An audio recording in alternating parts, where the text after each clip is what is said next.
Let's take a look at an overview of the insight your organisation will gain through using the Mibo Psychosocial Risk Assessment tool by looking at an example organisation's dashboard homepage. We can see this organisation invited 2,334 members to complete the survey, and 1,874, about 80%, did so, which is excellent. Next, the work climate category measures the psychosocial safety climate, which is how well senior management protect and support employee psychological health and safety, and respect at work, which is how well the organisation prevents and responds to harmful workplace behaviour. Overall, the work climate provides a crucial summation of how senior management value the prevention of psychosocial harm from occurring at the systems level. At the hazard ID step, we're looking at how workers are exposed to 24 psychosocial work factors, where all factors have the potential to be harmful to psychological health, and 13 of the 24 factors have the potential to be protective.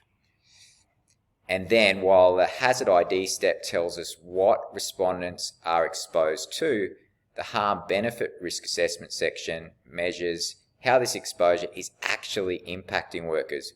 It's important to recognise here that because of the complex nature of the psychosocial environment, high exposure to hazards doesn't necessarily lead to high harm. And if we look at this, that's exactly what we see here. So despite high exposure in hazard ID section to emotional demands, work overload and trauma, these were not high sources of reported harm.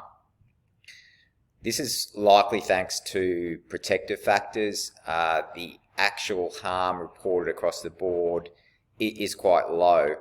And on the positive side, we've got manager and co-worker support that are not just present, as seen in the hazard ID section, but they're also actively helping to protect and support employee mental health.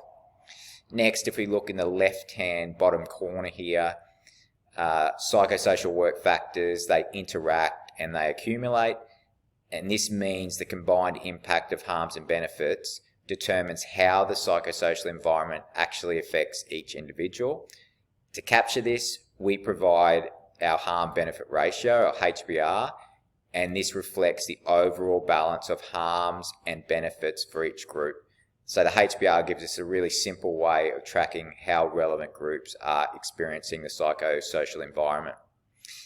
And then finally, you may not be able to see this too well because of my image. I'll do a longer video on this specific topic.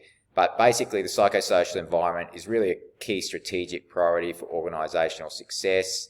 So we also evaluate the financial cost of work outcomes specific to job distress, including burnout and job stress-related presenteeism, absenteeism, and turnover intent.